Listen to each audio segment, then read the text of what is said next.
Ini kulihat abang selalu buta huruf gitu bang. Oh, buta Makanya aku huruf. ketawa. Yang disebut buta huruf itu bang, 3 Tuhan dibilang 1. Yang disebut buta huruf itu manusia dibilang Tuhan.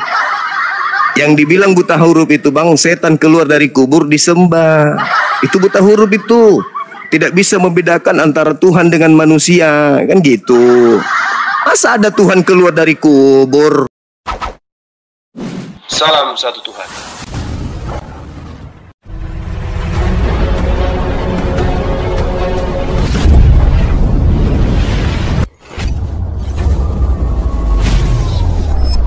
Ya, pengantar ini singkat para sahabat. Dukung semua ya sahabat-sahabat kita channel Densa News Muslim.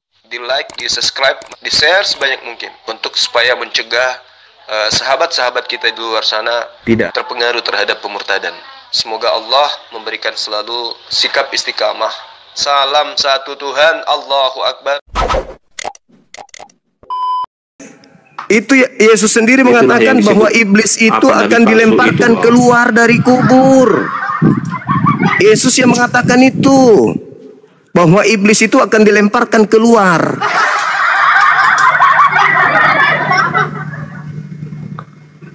Aduh, merokok abang ini udah mulai emosi dia. Menyembah makhluk kuburan jadi emosi dia. Sorry bang, saya turunkan abang merokok.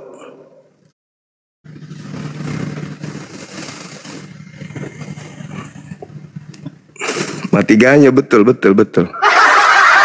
Mau menghujat tapi nggak bisa, nggak tahu apa gimana caranya menghujat. Islam ini mau dihujat apa ya? Menghujat malah dia yang kena. Halo, selamat malam saudara Tompul. Selamat malam. Ya, bisa buka kamera bang? Sebentar. Siap. Tadi Anda bilang Buka kamera. Buka kameranya ya, bang. Sebentar. Buka kameranya bang. Biar kita ngobrol lebih enak. Jangan kayak tadi bang ya, kepanasan sendiri. Dia bernarasi termakan narasinya sendiri. Usahakan tenang, gunakan akal, tenangkan diri Anda, jangan panik, jangan emosian, tensinya stabil. Oke, jantungnya normal, buka kamera, diskusi pelan-pelan. Silakan. Ini sudah ada tema.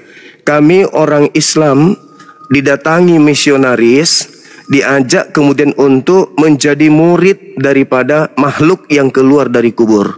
Maka kami bertanya, siapa dia yang keluar dari kubur itu? Supaya kami bisa tahu kami mau jadi murid siapa. Siapa yang akan jadi guru kami gitu loh. Kami harus tahu. Kan kami mau dijadikan muridnya. Ya kami harus tahu emang dia siapa. Kan gitu. Silakan bang, buka kameranya bang. Tenang, jangan emosi. Ya, jantungnya stabil. Jangan gemetaran. Santai, rileks. Silakan buka kameranya Bang si Tompul. Bang Bil Tompul. Silakan Bang.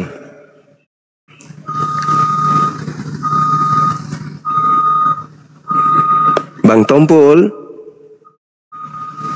Buka Bang. Halo. Ku tengok abang ini seorang tokoh, pendeta mungkin atau pastor. Artinya cocok lah. Memang saya nunggu orang yang belajar Bible untuk saya diskusi. Ayo bang si Tompul, buka kameranya bang. Bang Tompul, jangan tumpul. Silakan kita diskusi. Pelan-pelan aja. Jangan jadi tumpul karena emosi. Adem-adem saja. Buka kameranya. Halo saudara Walid berdarah. Walid atau apa ini? Pantat berdarah, silakan. Ya, buka kamera bang. Cuma Iya halo. kameranya tidak bisa dibuka bang. Kenapa bisa? Ini Bang Tompul ini kenapa dia? Bang Tompul ini kenapa? Bang Tompul. Bang Tompul. Buka kamera. Jangan merokok Bang, penunggu rezeki. Iya Bang, udah kematikan rokokku. Ah, gitu dong. Ini Bang Tompul ini kenapa ini? Kok dia naik ke sini tidur dia? Kita turunkan aja dulu. Oke, silakan Bang. Buka kamera. Tenangkan diri Anda, jangan emosi, relax. Relax, relax. Jangan ngelawak Bang Gir. Ketawa-ketawa aku, waduh. Iya, silakan Anda jelaskan ke saya ketika Kristen datang mau mengajarkan kami menjadi murid orang yang keluar dari kubur. Saya bertanya, siapa yang keluar dari kubur yang minta saya menjadi muridnya itu? Silakan. Tuhan Yesus Bang. Iya, saya tahu namanya Yesus. Saya tahu. Menurut teman-teman namanya Yesus. Terus ada hal apa dia memanggil kami untuk menjadi muridnya? Supaya kalian tidak ke neraka atau ke dalam dosa Bang. Supaya kami tidak ke neraka. Ada jaminannya? Ke dalam dosa. Ada jaminannya Bang? Silakan tunjukkan di mana jaminan. Dia mau menjadikan saya sebagai murid supaya saya tidak ke neraka. Emang dia siapa?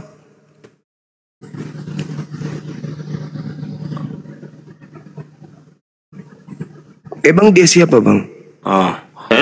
Langsung saya bicara sama Yesus, tapi dia datang ke dalam hati saya dan sampai saya tidak menyadari bahwasanya itu Yesus berkata sama aku, aku telah bangkit dari kematian karena menebus dosa kalian, katanya. Oh gitu. Tapi itu, kalau Tuhannya Yahudi, bagi orang yang tidak mengenal Yesus, iya, dia ini siapa sebenarnya Bang? Yesus yang Anda maksud ini siapa? Siapa dia ini? Yesus. Iya, siapa Yesus itu? Yesus. Siapa? Karena di tengah-tengah kitabnya Yahudi, di tengah-tengah mereka itu tidak ada pencipta bernama Yesus, tidak ada Tuhan bernama Yesus. Itu siapa dia rupanya? Kok tiba-tiba di abad pertama ada keluar dari kubur, menjanjikan segala macam hal. Itu siapa dia Bang? Tuhan Yesus. Maksudnya? Tuhan Yesus maksudnya gimana? Ya itu namanya, kan abang tanya siapa dia, ya saya kasih tahu namanya Tuhan Yesus. Kalau namanya saya sudah tahu, dia ngaku Yesus. Nah, tapi yang saya tanya, jadi dia itu siapa? Yesus itu siapa? Allah. Maksudnya? Maksudnya Allah gimana? Iya Bapa. Loh, ada namanya aja tadi. Tuhan Yesus, Bapa. Bapak siapa? Bapaknya siapa maksudnya? Bapaknya Tuhan siapa Bang? Yesus. Iya, Tuhan Yesus. Iya namanya. Dialah Bapak, dialah Tuhan Yesus. Bapak yang Anda maksud siapa? Ya Tuhan Yesus. Iya tahu siapa dia ini. Kok tiba-tiba aja dia keluar dari kubur, minta Bang Suma jadi muridnya. Emang dia siapa? Perkenalkan diri dia dulu. Akulah siapa? Akulah jalan kebenaran dan terang. Kalau jalan kebenaran itu yang tidak dikubur, itu yang datang kepada Bani Israel. Dia keluar dari Maria. Dia kan masuk ke dalam kubur karena menebus dosa manusia ini, karena dia punya kasih. Tidak ada di dalam kitabnya Yahudi. Mengorbankan tubuhnya. Itu ajaran dari mana Bang? Ajaran dari mana nembus dosa masuk kubur? Gak ajaran, memang tertulis di dalam Alkitab, bukan ajaran. Gak ada ajaran kayak gitu Bang. Ya, di mana di dalam Bible? Di mana? Di Bible di mana? Kitab mana itu? Jadi saya tidak bisa menyebutkan di mana tertulis karena berhubung saya tidak Bible di sini Bang. Oh, jadi cuman Jangan doktrin, ngelawak bang, aku serius loh. cuman dogma. Enggak, saya cuma serius juga 4,2 bertanya. penonton abang. Saya juga serius Iya, bertanya. jangan ngelawak abang. Dia minta supaya saya jadi muridnya. Emang dia siapa? Kok dia Tuhan keluar Yesus. dari kubur tiba-tiba mau jadi guru?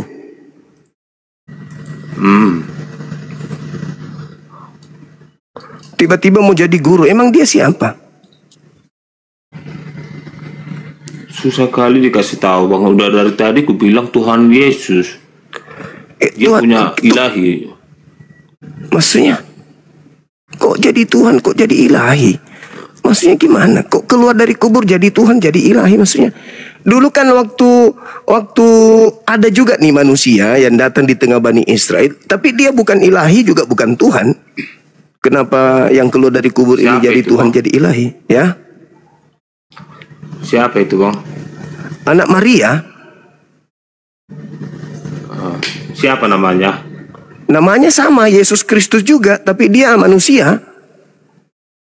Jadi selain dia itu siapa lagi bang? Kata dia, ada penyesat datang saat itu. Iya. kata namanya dia juga penyesat sama. Datang. Siapa namanya? Yesus Ya, Kristus siapa namanya. bang? Yesus Kristus, nama penyesat itu Yesus Kristus.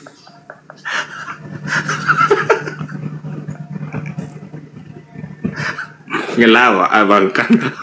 Matius 24 nomor 4 nomor 5.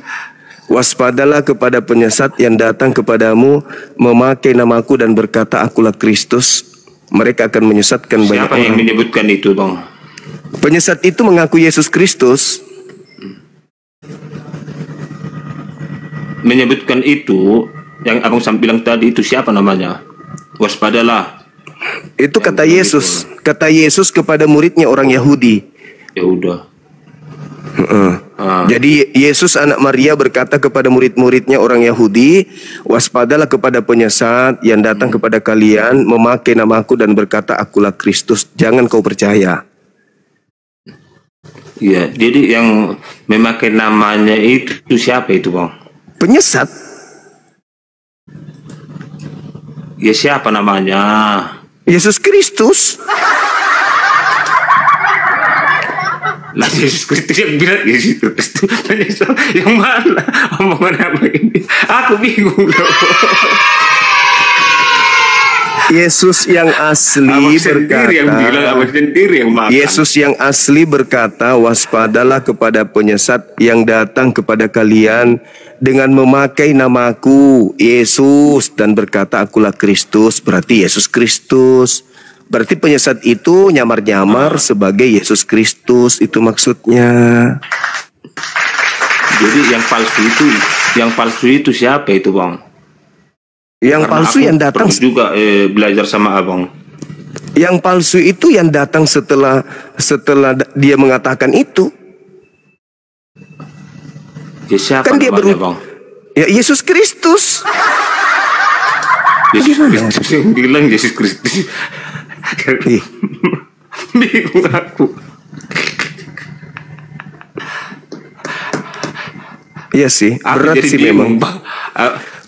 Yesus berkata, Beratnya di mana, sekali Bang? lagi bang ya, sekali lagi. Ya. Yesus berkata, waspadalah kepada penyesat yang datang kepada kalian dengan memakai namaku. Namaku siapa? Namaku siapa? Ya siapa itu bang? Ya siapa yang berkata begitu? Namanya siapa? Tadi abang bilang yang berkata waspadalah. Nah, itu yang berkata siapa? Tuhan Yesus. Nah, berarti penyesat datang memakai nama siapa? Iya. Yang datang Nama Yesus kemudian itu yang saya tanyakan sama abang. Siapa itu bang yang memakai nama Tuhan Yesus itu? ya penyesat. Kok bingung abang? Yang memakai nama Tuhan Yesus itu siapa bang? Penyesat.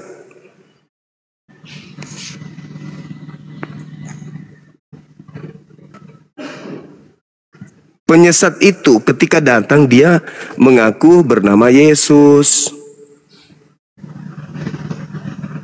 Nah, Ya, itulah yang saya tanyakan. Penyesat itu yang memakai nama Yesus itu siapa bang namanya? Yesus Kristus namanya. Karena dia pakai nama Yesus, maka orang-orang mengenalnya Yesus Kristus. Karena dia mengatakan, siapa namaku? Namaku adalah Yesus Kristus. Yesus Kristus yang bilang, Yesus Kristus yang memakai gitu bang. Yesus Kristus mengatakan ada penyesat datang. Penyesat itu ketika datang menggunakan nama Yesus Kristus. Iya. Penyesat yang datang yang menggunakan nama Yesus Kristus itu siapa bang namanya? Yesus Kristus namanya. Masa aku yang bilang, aku yang makan omonganku? Aku yang bilang, aku yang datang. Boleh tidak orang lain memakai namaku? Abang, boleh nggak orang lain memakai namaku Bang Suma? Ada orang lain datang mengaku Bang Suma, boleh nggak? Boleh nggak?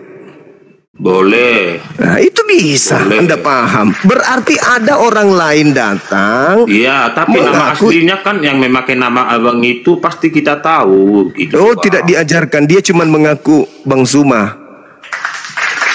Tapi kita tidak tahu siapa nama aslinya.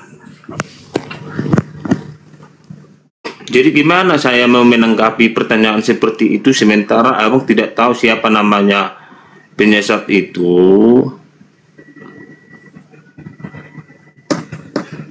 Penyesat itu muncul dengan nama Yesus Kristus, Cak Kangkung.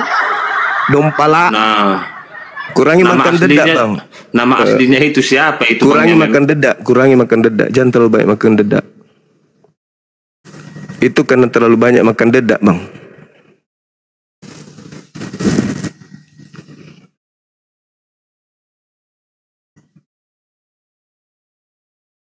Halo, selamat malam. Halo. Halo, selamat malam, Saudara Rahmat. Halo.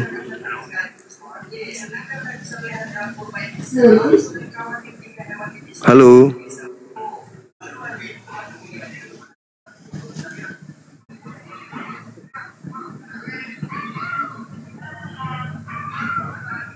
Selamat malam. Ya, malam Bang. Iya. Katolik, Protestan.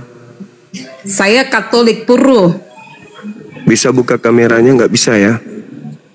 Nih Bang, saya mau bilang, kalau bicara saya mau lihat kau sama Edi saja, biar jelas. Kau tanya-tanya kayak orang-orang gak jelas-jelas banget.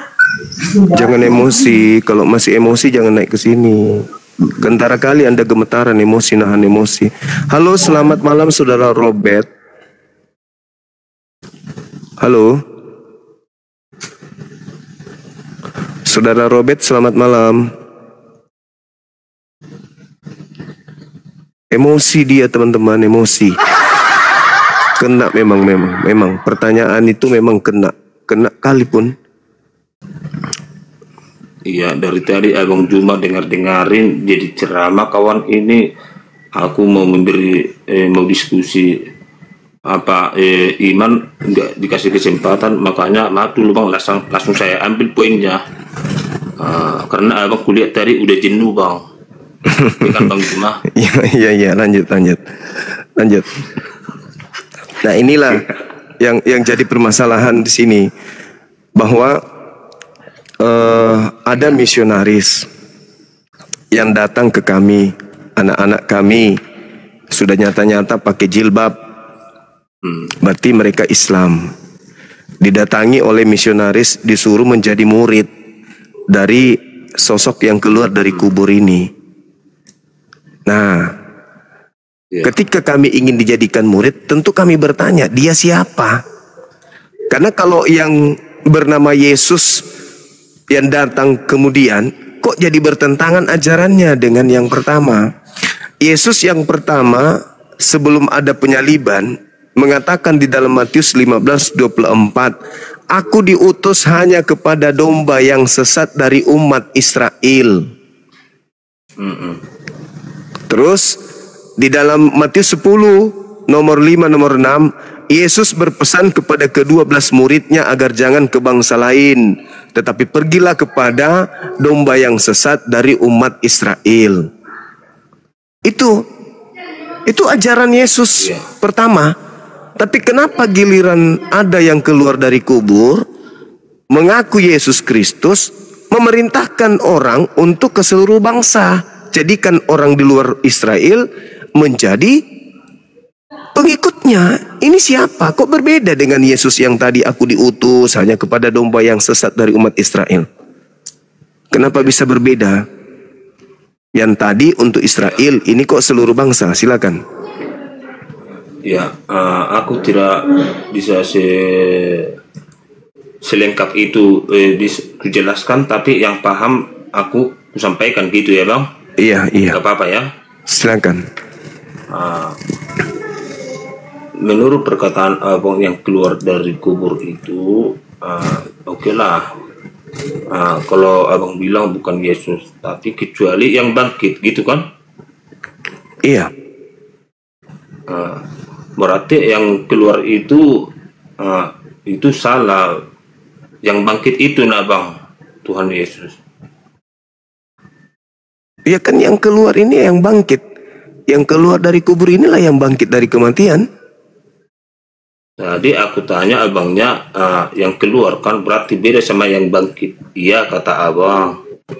Ya maksudnya dia bangkit dulu, habis itu dia bangkit, dia keluar dari kubur. Tidak mungkin dia keluar tanpa bangkit. Jadi aku juga yang bingung ya, karena udah beda sekarang yang bangkit sama yang keluar gitu. Sekarang kalau Yesus bangkit dari kubur Bang, dia nggak keluar, cuman bangkit doang, nggak keluar dari kubur. Nah, yang bangkit, apakah dia keluar dari kubur atau tidak? Dia bangkit sendiri dengan kuasanya. Terus dia keluar nggak dari kubur? Ya namanya bangkit, berarti kalau sudah bangkit, bukan ada lagi kata keluar. Bangkit itu Bang, bangkit berarti keluar. Dia kan, ini kan kuburan, ini kan dia gini, dia bangkit berarti teng, ini bangkit. Keluar dia dari sini, jalanlah dia keluar Bang. Kalau dia bangkit tek begini, dia tetap aja keluar. Atau dia salto-salto roll keluar, tetap aja keluar. Tapi tadi dia tanya sama abang, keluar beda dengan bangkit. Sekarang sudah sama. Maksudnya? Tadi kutanya sama abang, keluar sama yang bangkit beda itu kan Bang? Iya kata abang. Giliran kujelaskan, sekarang abang bilang sama itu kata abang. Jadi aku bingung. Bangkit sama yang keluar. Jadi mana yang betul menurut abang ini? Ya, itu menurut aku yang bangkit lah Bang, karena yang keluar itu kan ibaratnya ya tidak bangkit kalau yang keluar itu. Oh, berarti dia bisa jalan keluar tanpa bangkit dari kematian gitu. Yang namanya sudah bangkit, punya ilahi, punya kuasa, itu tidak keluar langsung bangkit, dia langsung nampak dia gitu Bang. Tidak keluar dari kubur. Tidak keluar dari kuburan. Kalau masalah keluar aku tidak tahu Bang, karena abang bilang tadi bahasa keluar sama yang bangkit beda. Jadi aku bingung Bang. Di mana ya saya katakan beda ya? Saya juga jadi lupa jadinya Bang. Saya jadi gimana ya? Nanti abang dimarahin lagi kita dengan abang yang tadi. Kalau dia masih imat di bawah, dimarahin juga ya kita nanti.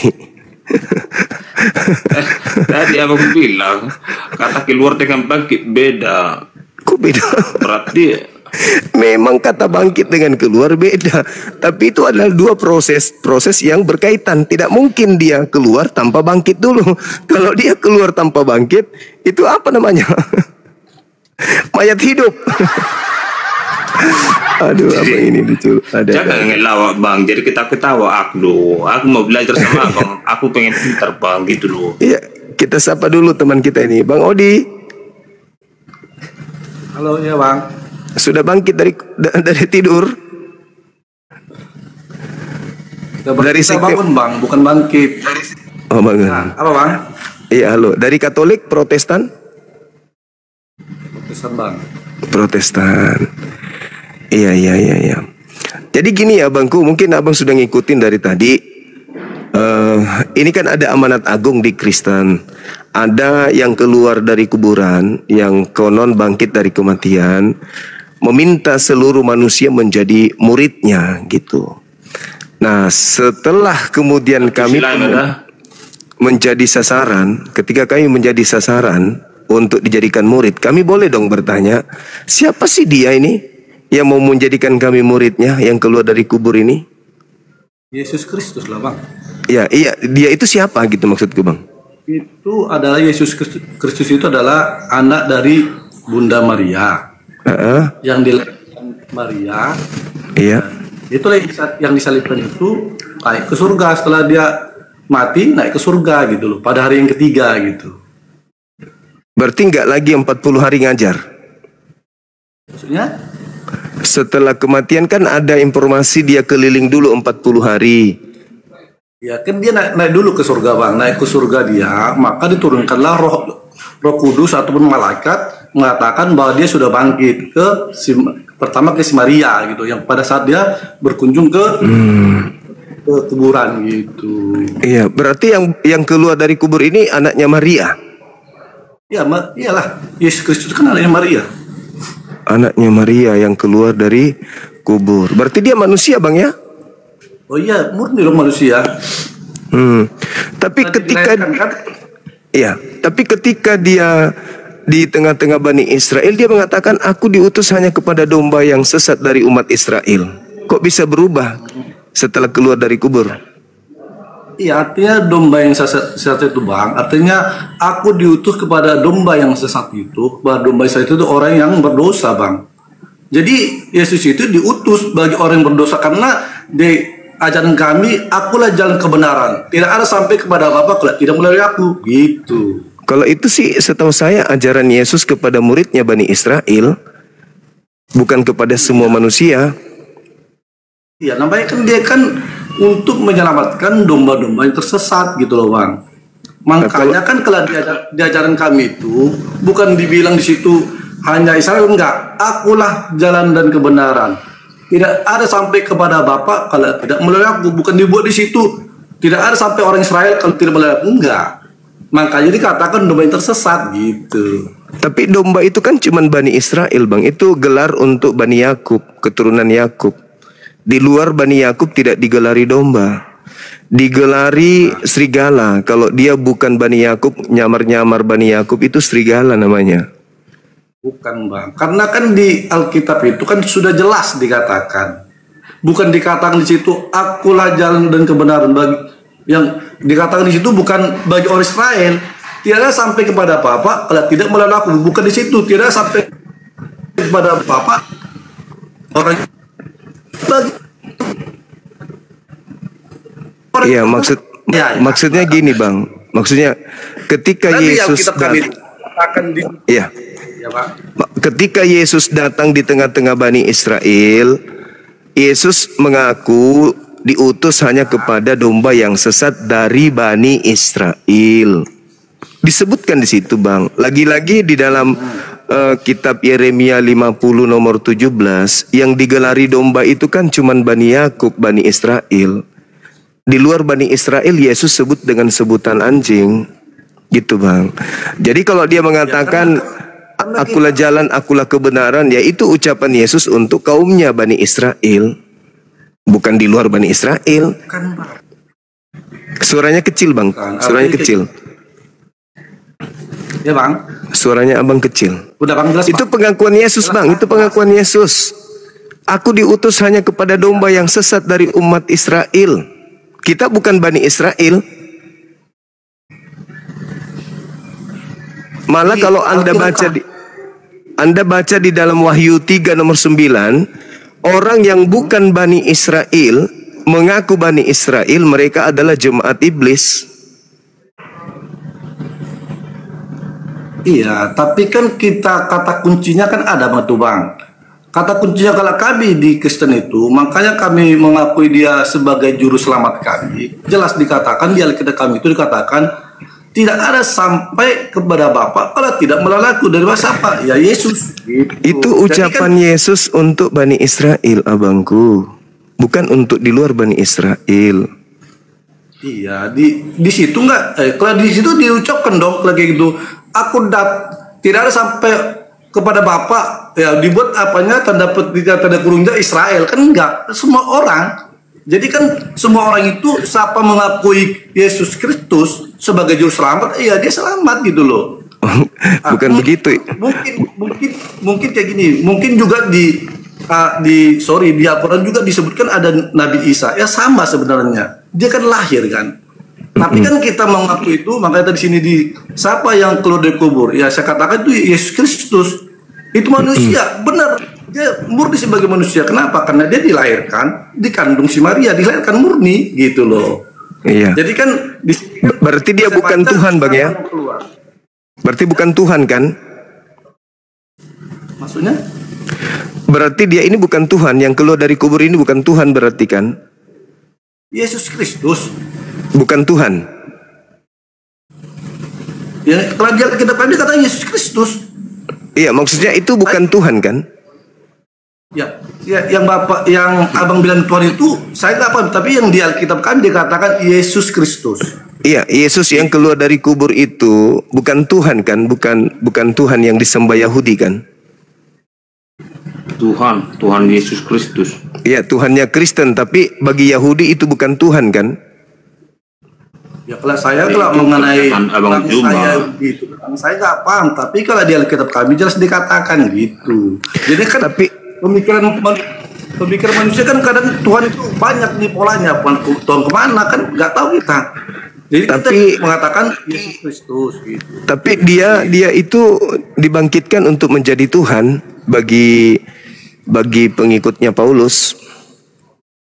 Di dalam kitab Roma 14 nomor 9, untuk itulah Yesus mati agar dibangkitkan oleh Tuhan untuk menjadi Tuhan bagi pengikut Paulus. Jadi yang keluar dari kubur itu ya Tuhannya pengikut Paulus. Tapi orang Yahudi Tuhannya bukan itu. Orang Yahudi Tuhannya mereka menyebutnya Hasem atau Yod-Heh-Vav-He, yang bukan manusia dan bukan anak manusia. Sedangkan Tuhannya Kristen itu yang keluar dari kubur itu ya manusia dan anak manusia. Iya, makanya sesuai ya kalau ke sana sih saya kurang paham banget sih. Tapi kalau menurut Alkitab kami itu mengatakan dia figur murni manusia, tapi manusia tidak berdosa. Kenapa saya katakan tidak berdosa? Dia lahir dari Roh Kudus. Ya, sorry to say, dia si Maria perawan gitu loh. Gak ada hubungan antara dua jenis kelamin, antara pria dan wanita. Makanya dia pure sebagai manusia ya, tapi tidak berdosa gitu. Iya, tapi setelah kita lihat konsepnya, ternyata seluruh dosa dunia ada sama dia, ditanggung sama dia. Berarti dialah manusia yang paling banyak dosanya, Bang, di antara seluruh manusia setelah itu, karena semua dosa-dosa ditanggungkan ke dia. Makanya dia mati secara terkutuk di atas salib, karena seluruh dosa manusia ditanggung sama dia. Berarti semua dosa-dosa itu sudah sama dia. Maka yang paling berdosa, yang paling banyak dosanya ya dia, karena semua dosa diambil sama dianya. Makanya dia mati secara kutuk di atas tiang salib. Kalau itu bukan, kalau kami sebagai Kristen itu bukan kutuk. Artinya dia datang karena dia datang untuk menyelamatkan orang berdosa itu.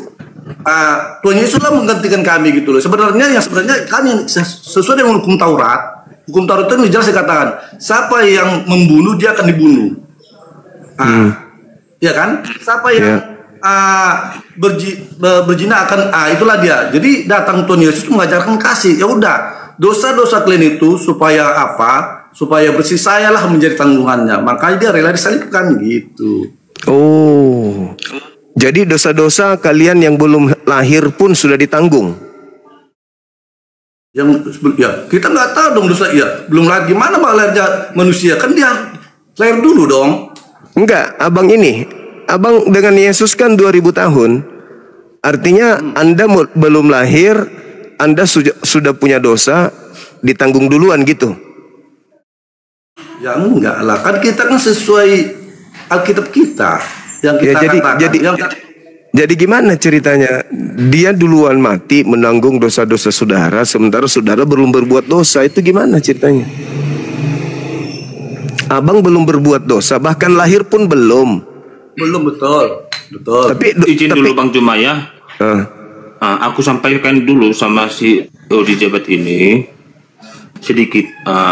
Gini, Le Jabat, mau ke mana pun kamu menjelaskan sesuai dengan kitab kita itu Le sama Bang Juma, tidak akan sejalan. Mau sampai ke akar pun tidak akan sejalan, karena versi penjelasan dari pendapatnya Bang Juma sudah beda dengan versi pendapat kita. Gitulah. Ya, masalahnya gini. Akar pun Le bilang tentang teorinya itu nggak akan sejalan itu.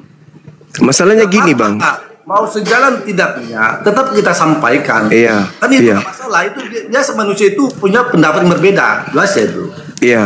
Cuman yang saya herankan di sini, jadi makanya tadi Anda mengatakan Anda mengutip Taurat. Tadi Anda mengatakan Taurat. Padahal kalau di Taurat itu ajarannya kalau ada yang ingin nebus dosa pakai binatang. Orang Yahudi itu pakai binatang. Perintahnya pakai binatang. Nah, ini di Kristen pakai manusia, itu ilmu dari mana? Ya, kalau di Injil kami itu kan punya kami ada Taurat, ada Injil. Iya, ya kan? Kalau Taurat itu Bang, kalau Taurat diperintahkan di Imamat 1 nomor 2, katakanlah kepada orang Yahudi apabila mereka ingin melakukan korban penebus dosa, hendaklah mereka mempersembahkan hewan ternak berupa domba, kambing, sapi, lembu. Itu perintah untuk Bani Israel. Nah, sekarang orang Kristen menebus dosa pakai manusia, itu ilmu dari mana? Ilmu dari Tiongkok Bang. Oh, dari Tiongkok. Iya. Terus. Enggak, kita pun jelas dibuat di situ. Di mana itu Bang? Dosa ditebus menggunakan manusia itu di mana tertulis? Kan udah sekarang Tiongkok Bang. Oh, Tiongkok katanya. Ini karena kan di sini di Injil punya kami itu, karena dikatakan di sini kan udah jelas. Untuk menebus dosa, makanya saya katakan diturunkan Yesus Kristus melalui Roh Kudus, dikandung si Maria. Gitu. Berarti konsep itu konsep dari Kristen sendiri, bukan dari Taurat kan? Ya ini kan saya katakan berkali-kali Bang, di Alkitab kami itu ada dua, ada Taurat, ada Injil. Iya, mengenai dosa ditebus pakai manusia itu adanya di kitab Anda yang Anda sebut Injil. Tidak ada di Taurat kan? Di Taurat memang pas yang Abang bilang itu, dia kalau apabila dia berdosa manusia itu ya pasti disembelih hewan kan? Nah, betul. Terus kemudian yang mengorbankan manusia itu dari mana ajarannya? Manusia maksudnya gimana? Kan Yesus manusia Bang. Jadi penebus dosa itu dari mana ajarannya? Dosa-dosa penebusnya manusia. Kalau di Taurat dosa-dosa penebusnya binatang. Nah di Kristen dosa-dosa Kristen penebusnya manusia. Itu ajarannya dari mana? Dari Tobahul Bung Bang. Makanya ada disebut Dabodo Kenadiura. Itu dari Tobahul Bung. Iya. Kalau di Taurat itu nggak ada. Malah di Taurat itu di Keluaran 23 dikatakan begini. Jangan kau membunuh orang yang tidak bersalah. Jangan kau membunuh orang yang benar. Sebab aku Tuhan tidak akan membenarkan orang yang bersalah. Begitu juga dikatakan di dalam Amsal 6 nomor 16. 6 perkara yang dibenci oleh Tuhan, bahkan 7 kekejian di dalam hatinya. Di antaranya adalah menumpahkan darah orang yang tidak bersalah. Berarti menurut hukum Taurat, membunuh Yesus itu adalah dosa besar. Tapi Kristen membunuh Yesus adalah penebus dosa. Itu ilmunya kok bisa tabrakan kayak gitu abangku? Ya karena nggak bisa direm lagi Bang, kecepatannya tinggi. Abang dari tadi melawak terus. Orang lagi serius, aku lagi serius. Kami ini menjadi sasaran untuk dijadikan sebagai murid dari yang keluar dari kubur itu. Tapi mata rantai untuk sampai kepada ajaran Nabi Musa yang disebut Taurat itu tidak nyampe ke sana. Contoh misalnya di dalam kitab Taurat dikatakan Tuhan tidak pernah dibentuk menjadi apapun. Yesaya 43 nomor 10. Tuhan maha menghidupkan dan maha mematikan. Yesaya Ulangan 32:39. Tuhan tidak pernah dibentuk jadi apapun, jadi makhluk atau apapun. Tuhan tidak serupa dengan apapun. 2 Samuel 7:22. Kemudian Yesus selama 3 tahun penginjilan di tengah-tengah Bani Israel sibuk berdoa kepada Tuhan. Dan Yesus di dalam Matius 8 nomor 4 mencontohkan mengorbankan binatang. Tapi kenapa di tengah-tengah Kristen kok jadi beda ajarannya? Begitu juga Yesus yang sebelum penyaliban ajarannya beda dengan setelah ada yang Yesus keluar dari kubur, kok jadi beda juga dia. Yang tadinya hanya untuk Bani Israel, begitu dia keluar dari kubur kepada seluruh bangsa, kok jadi beda. Itu Bang yang kemudian kami pertanyakan. Kalau saudara penunggu ini udah mau tertawa aja terus dari tadi. Dan kalau kami lihat di dalam Ulangan di Imamat 18 nomor 21, di situ Tuhan mengatakan bahwa janganlah kau mempersembahkan anak manusia kepada dewa Molok. Berarti yang minta persembahan manusia ya dewa Molok. Kalau Tuhan pencipta langit dan bumi yang diperkenalkan Musa dan Yesus, ya tidak ada minta persembahan darah manusia, itu nggak ada. Tapi bertahun kemudian setelah Yesus sudah tak ada, penyaliban kok berubah menjadi ajaran penebusan dosa yang tadinya penyaliban itu adalah hukuman. Hukuman bagi orang yang melakukan dosa yang sepadan dengan hukuman mati. Tidak ada orang Yahudi menebus dosa dengan menyalibkan kambing, menyalibkan sapi, menyalibkan apalagi menyalibkan manusia, itu nggak ada. Tapi kenapa di meja gereja tragedi yang terjadi antara Yesus dengan orang Yahudi berubah menjadi satu konsep agama penebusan dosa? Itu yang kami herankan gitu.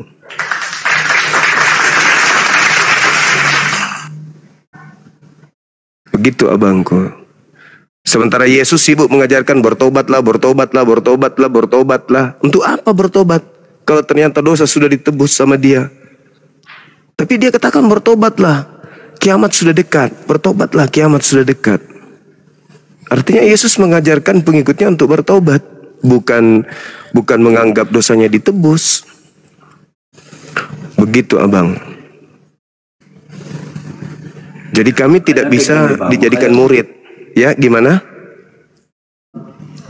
Saya kan hanya tadi mengikut konsep yang abang buat, siapa yang keluar dari kubur. Makanya kan kita jelaskan secara dasarnya itu tadi saya katakan. Makanya tadi kan abang bilang apakah itu Yesus itu manusia? Ya saya katakan gitu loh. Makanya kan di ajaran kami itu kan itu saya katakan tadi. Jadi kalau di ajaran kita itu sudah jelas mengatakan kalau kami percaya dengan Alkitab kami kan gitu kan. Ya kan kalau abang juga percaya dengan keluaran abang kan kita nggak tahu juga. Karena kan beda mungkin kepercayaan masing-masing kan beda. Beda mungkin cara berpikirnya gitu. Tapi ada hal yang menarik abang. Itu di dalam pengakuan Yesus di kitab abang tuh menarik. Kenapa? Tidak ada yang sampai kepada Bapak kalau tidak melakukan apa. Iya. Yang menarik itu di sini. Kalau di Al-Quran mungkin nggak tahu kita apakah dari dia menuju surga itu dari mana, kita kurang paham kan gitu. Tapi menurut Alkitab kami sebagai kami Kristen, itu udah dasarnya gitu sih. Ya, cuman ada hal yang mungkin lupa untuk dikaji di dalam Bible itu. Ucapan Yesus di dalam dalam Lukas 24 nomor 44. Yesus mengatakan, aku memang harus meninggalkan dunia ini sesuai dengan apa yang telah tertulis tentang aku di dalam kitab Mazmur. Itu pengakuan Yesus. Dia harus pergi. Begitu juga di dalam Lukas 22 nomor 22. Aku memang anak manusia yang harus pergi meninggalkan dunia sesuai dengan apa yang telah ditetapkan tentang aku. Yesus mengaku dia ditetapkan pergi meninggalkan dunia ini sesuai dengan apa yang tertulis dalam Mazmur, Bang. Di dalam kitab Mazmur, kata Yesus harus digenapi. Mazmur 118 nomor 17. Kalau memang itu untuk Yesus, di situ dia berkata, aku tidak akan mati. Aku tidak akan mati. Tetapi Tuhan akan mengangkat aku, menolong aku kemudian. Begitu juga khotbah Petrus bang, di Kisah Para Rasul 2, nomor 29 sampai nomor 33. Di situ juga dikatakan, Yesus tidak ditinggal di dunia orang mati, di alam kubur, dan jasadnya tidak mengalami kematian. Tetapi dia langsung terangkat ke langit. Itu juga lupa oleh pendeta ajarkan. Atau mungkin sengaja untuk tidak diajarkan. Sedangkan yang disalibkan ini, menurut hukum Yahudi, siapapun yang disalib, itu adalah orang yang dikutuk oleh Elohim. Nah, terbukti paparan Paulus itu sendiri. Contoh bang, contoh. Di dalam Galatia 3 nomor 13, Paulus berkata begini. Kristus telah menebus kita dari kutuk hukum Taurat, karena ada tertulis, terkutuklah orang yang mati digantung di atas tiang salib. Karena ada tertulis, terkutuklah orang yang mati di atas kayu salib. Nah, tertulis di mana? Tertulis di Ulangan 21 nomor 22 dan 23. Apa yang tertulis di situ? Apabila ada orang yang melakukan dosa yang sepadan dengan hukuman mati, lalu kau gantung dia, jangan kau biarkan mayatnya semalam-malaman.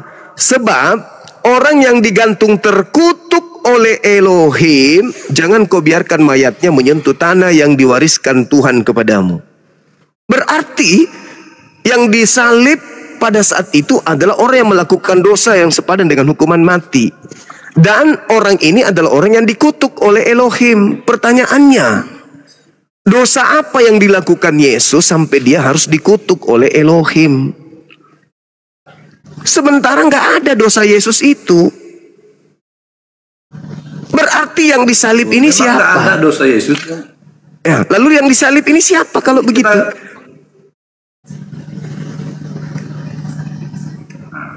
Nah, memang Iya. itu Yesus Coba itu kan tidak Abang berdosa. Duma tunjukkan dulu apa ayatnya bahwasanya Yesus dikutuk jadi berdosa. Galatia 3 nomor 13. Ya, tunjukkan Paulus secara yang mengatakan langsung di itu. sini. Paulusnya yang Ya, berkata, tunjukkan dulu ayatnya. Kristus telah menebus kita dari kutuk hukum Taurat karena kita, dengan jalan kutuk karena kita. Sebab ada tertulis, terkutuklah orang yang digantung di atas tiang salib. Nah, siapa yang digantung di atas tiang salib? Yesus. Orang yang digantung, yang dikutuk oleh Elohim. Di mana jalannya Yesus orang benar ini dikutuk oleh Elohim? Gak ada jalannya. Maka berlakulah apa yang dikatakan Yesus. Aku harus pergi meninggalkan dunia ini sesuai dengan apa yang tertulis tentang aku di dalam kitab Nabi. Amsal 21 nomor 18. Pengkhianat dipakai tebusan bagi orang yang jujur. Orang fasik sebagai ganti orang yang benar. Siapa yang fasik di situ? Siapa yang jujur di sana? Siapa yang benar di sana? Yesus orang benar, Yesus orang jujur. Berarti ada orang fasik yang menggantikan dia. Ada pengkhianat yang menggantikan dia. Karena yang dikutuk sebenarnya di sana adalah Yudas. Ulangan 27 nomor 25. Terkutuklah orang yang menerima suap untuk menyerahkan orang benar agar dibunuh. Itu siapa? Yudas. Berarti yang dikutuk siapa? Masa Yesus bang? Yang menerima Tapi suap tunjukkan dulu, Bang. Yudas. Tunjukkan dulu bang ayatnya itu bang, Yang mana?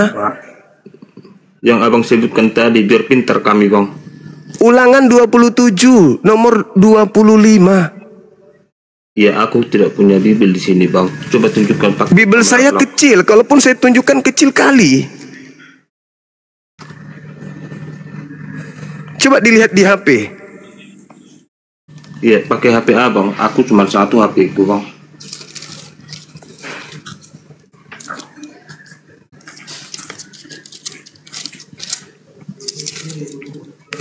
Ulangan 27 nomor 26 25.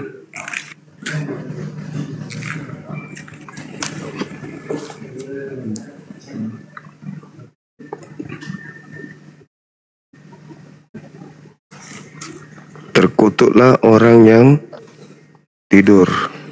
Terkutuklah orang yang tidur. Terkutuklah orang yang tidur.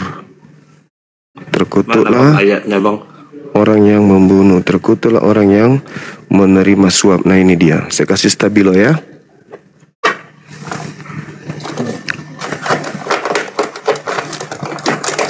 Jadi di antara kedua orang tersebut, antara Yudas dengan Yesus, yang pantas disalib ya Yudas, karena dia yang makan suap. Ya, tunjukkan dulu ayatnya, Bang.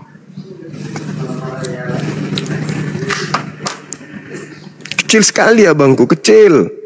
Nih, saya sudah stabilo nih.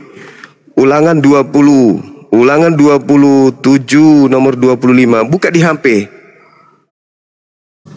Ini, kecil. Bibel saya kecil. Coba bisa dibaca Laio di Jabat biar paham aku, biar secepatnya aku keluar. Ya di sini Ulangan 27 ayat 25. Siap. Ya. Ya, di sini dikatakan terkutuklah orang yang menerima suap untuk membunuh seseorang yang tidak bersalah, dan seluruh bangsa itu harus berkata, Amin. Amin. Nah itu. Sekarang Itu kalau kan diperhadapkan, Tuhan Yesus menyampaikan kepada umatnya, terkutuklah orang yang membunuh, gitu, Bang.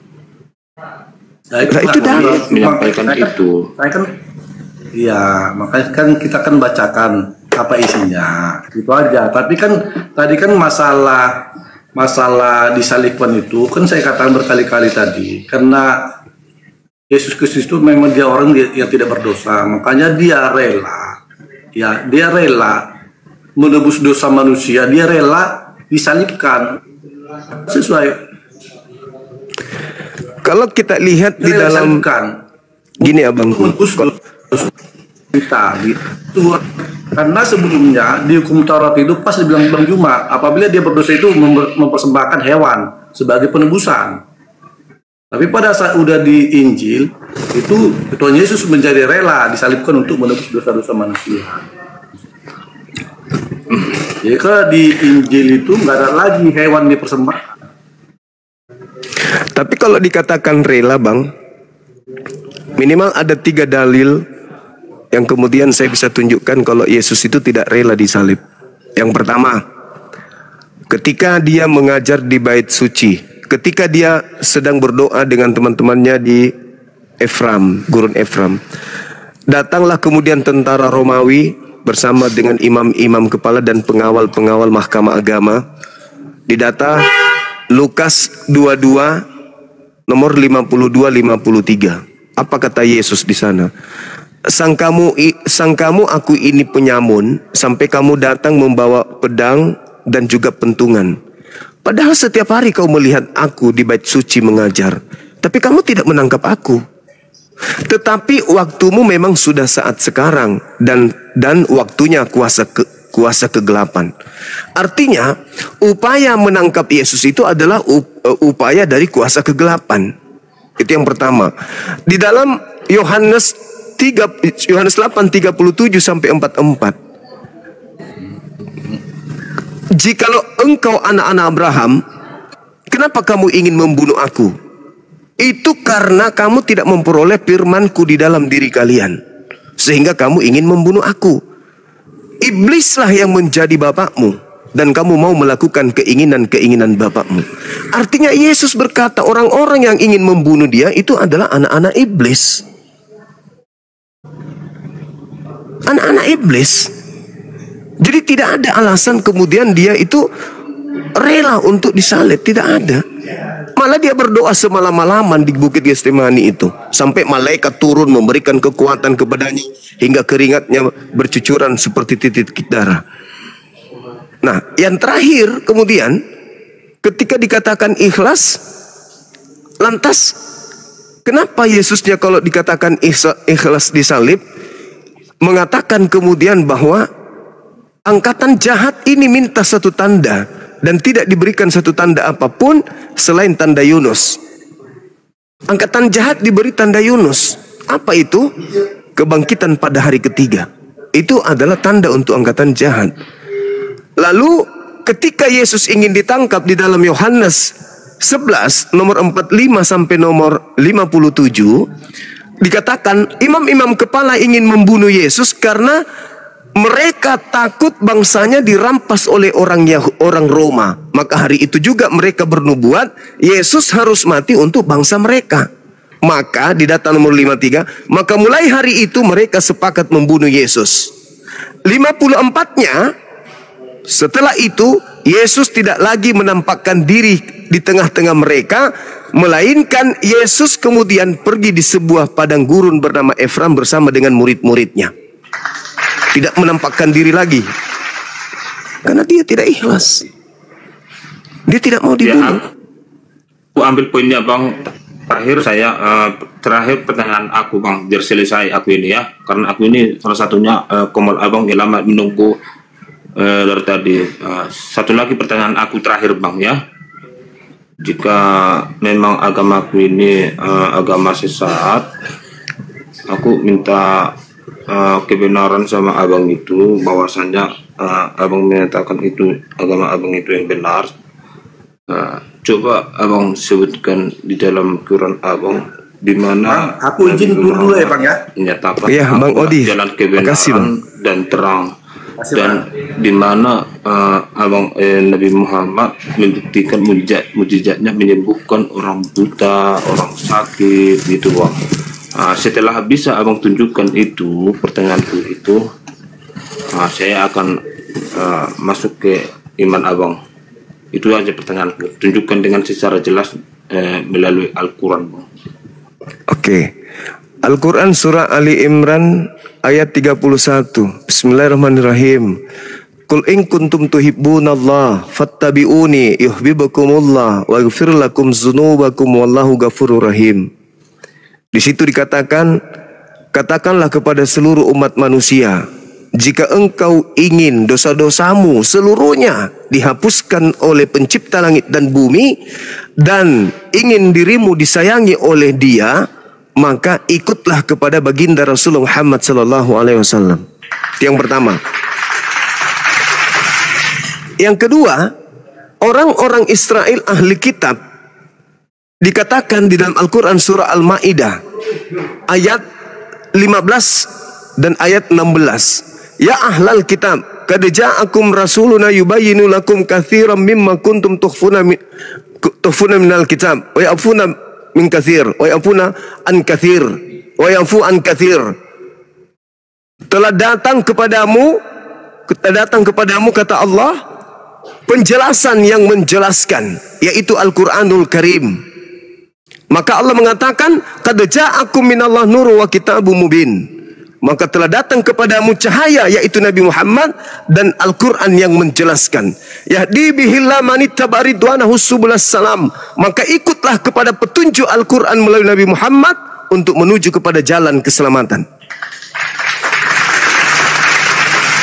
Apa mujizatnya? Yang terakhir, apa mujizatnya baginda Rasulullah Muhammad SAW? Kalau kita lihat mujizat-mujizatnya yang dipertontonkan di tengah-tengah kaumnya bangsa Arab, itu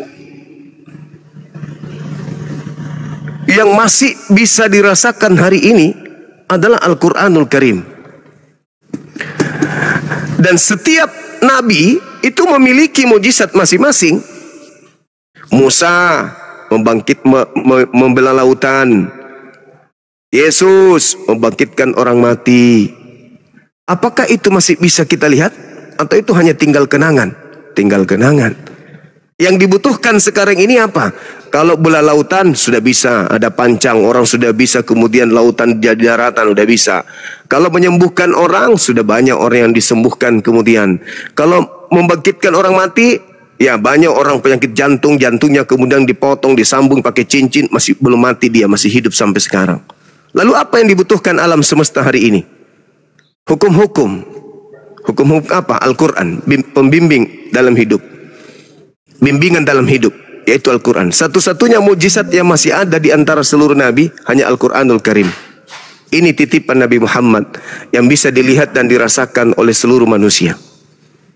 Kalau Yesus apa titipannya? Nggak ada. Musa titipannya apa? Nggak ada. Jadi mujizat satu-satunya masih ada di atas muka bumi ini, ya Al-Quran. Nggak ada yang lain.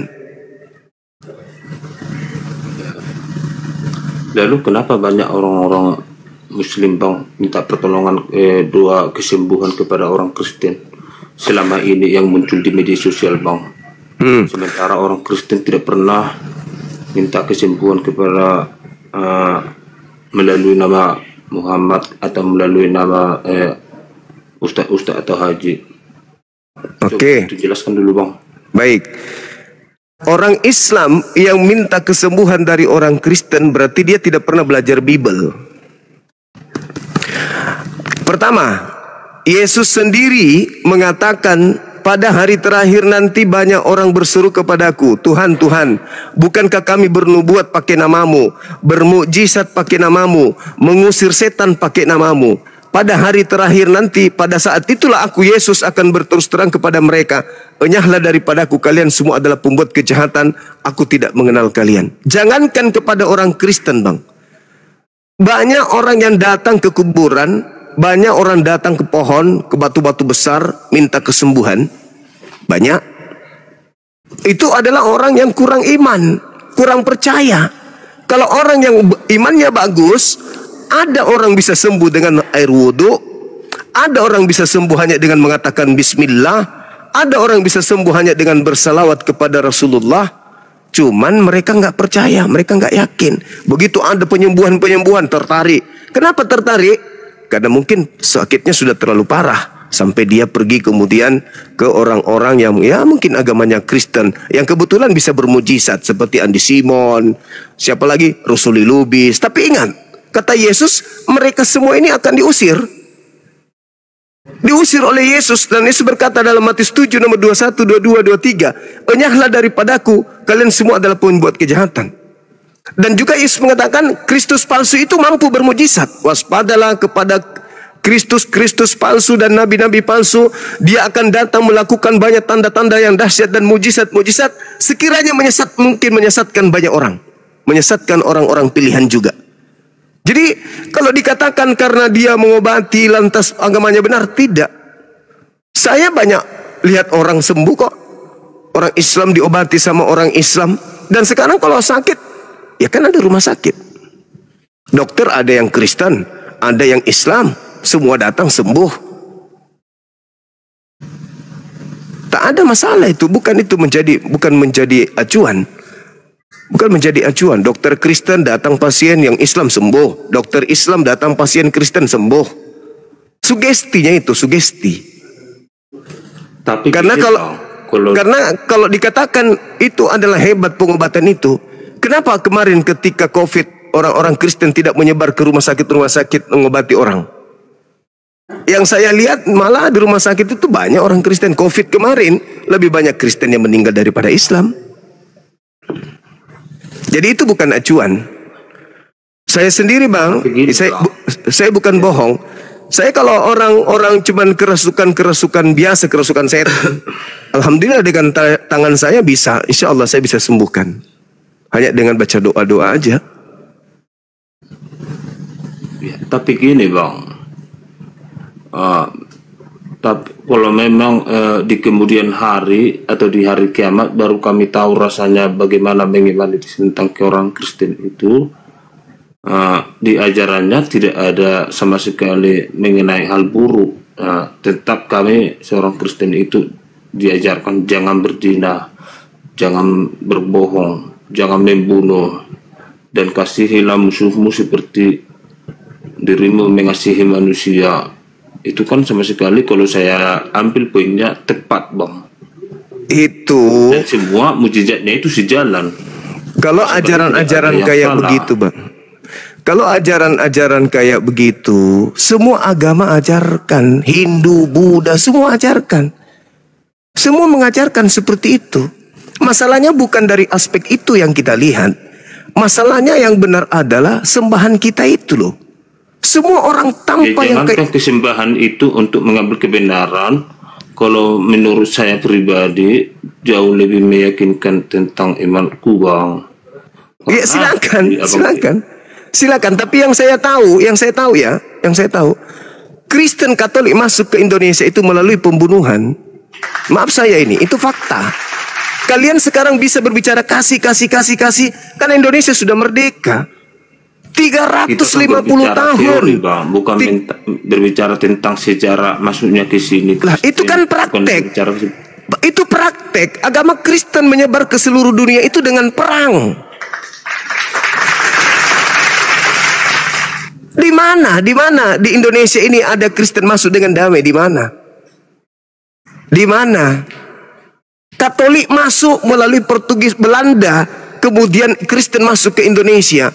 Jadi mereka membuat teror dulu, menakutkan orang, membuat bencana, membuat musibah. Setelah kemudian orang terjepit, orang susah, baru datang misionaris, mendoakan, mengajak mereka masuk ke Kristen. Itu polanya.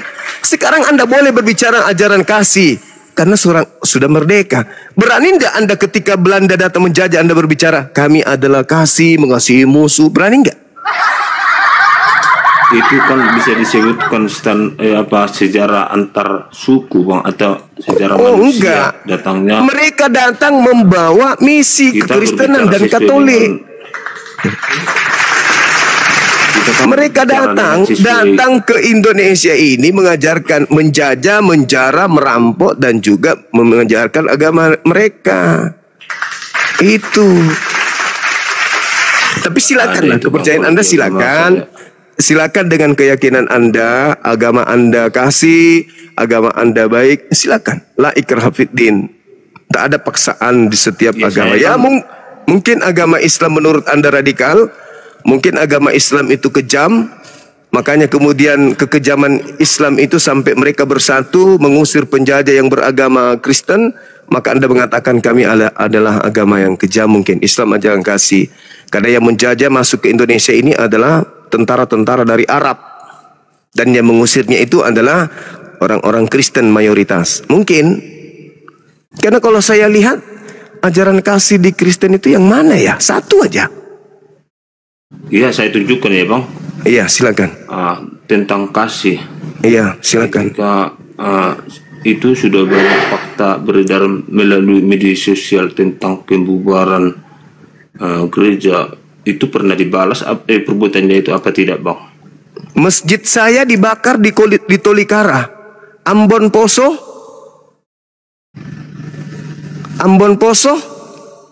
dan sampai hari ini siapa pelakunya di timur sana? Hah? Di kota saya ini Sulawesi Selatan, pemakaman 40.000 jiwa. Pelakunya siapa? Alah, sudahlah. Kalau hanya kebencian berbungkus pelan-pelan ngomong mah itu semua juga orang bisa. Anda saya ngerti kok, Anda dari tadi memperlihatkan bertanya cuman sakit hati aja yang kamu sembunyikan. Pura-pura kayak pendiri agamamu. Ya, aku kalau kamu bisa menjawab saya masuk agamamu. Mulut, mana bisa muka kau kayak kau itu tinggal kemakan babi.